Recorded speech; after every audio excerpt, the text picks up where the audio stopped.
जय जगन्नाथ। प्रथमाष्टमी श्री श्री लिंगराज महादेवंग यात्रा।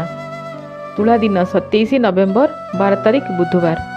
अद्य कर्कट राशि घातबार संध्या 6:35 गते मिथुन सिंह तुला विच्छा कुंभ मीन राशि चंद्रशुद्धि रही।